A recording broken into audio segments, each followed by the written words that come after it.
Chuckload of Comics is brought to you by Cold War Games, creators of Squarriors, Fight Your Friends, and Lady Death Last Stand. For more information, visit coldwar.us. Before we get into the nerd news of the week, guys, somebody please give this man a gun. We just saw John Wick 3 in theaters, and it blew my mind. Guys, if you have not seen John Wick 3, get off of your seats, get off your couch, go down to your local theater. Sit in another seat, eat some popcorn, shove gobs of popcorn in your mouth, and enjoy what I think is one of the funnest experiences at the movie theater of 2019. All right, that's it. You've convinced me. I'm going. Man, it was spectacular. It was amazing. These are some of the best fight scenes I've ever seen in my entire life, like entire movie-going existence. These are hands down the best fight scenes. Yeah, director Chad Stahelski knocks it out of the park. The fight scenes are great. The world building. They've built this universe. What made me nervous about John Wick being a continuing movie series, a franchise, was the first one was so small. It was so epic, but on a small scale. It was just a guy going on a revenge trip after the death of his dog and the stealing of his car. And it was just him fighting mobsters, going on a revenge thing. The second one introduced a lot more of the Continental Hotel, and the universe expanded even more. This one expands the universe even bigger. Yeah. They're not rehashing the same old stuff. It's not the same old jokes. The action scenes are choreographed to the 10th degree. Right. It's 100 times more action-packed than any of the John Wick films. And they've managed to grow the universe without seeing things you've already seen before. Yes. It's spectacular. Unbelievably good.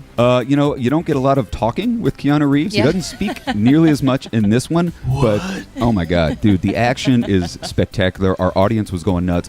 One thing I want to mention, which really showed me what an awesome movie this was. The whole crew next to me in the theater were deaf. Yeah. I was sitting next to a row of deaf people, and they had the best time watching John Wick. To see a crew of deaf people watching a movie and getting all into it and getting into the action, and they were cheering and applauding and going nuts.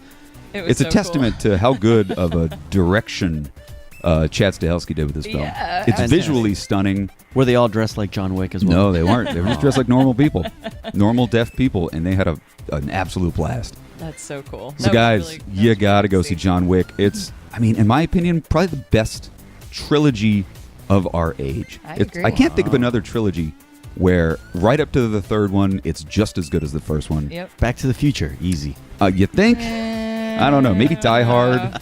Die Hard, perhaps a great one of those trilogies. Even Star Wars.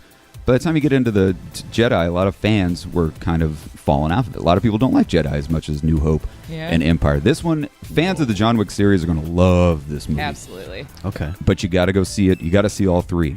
This movie picks up exactly like a minute after the second one ends. Because the second one ends, if you remember, of John Wick being excommunicadoed from the Continental Hotel, high table, the high table, and then he's running, and it's just him running, and then it's credits. Right? This movie starts out with him running.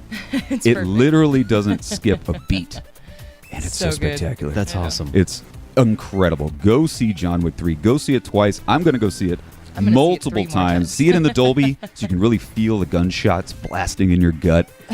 You will not be disappointed. This is going to be the funnest time you've had in the theater all year, and that includes Endgame. I agree. In my opinion. Yep. All right. Well, all right, guys. Now that our movie review is over, let's go ahead and break down this week's Nerd News.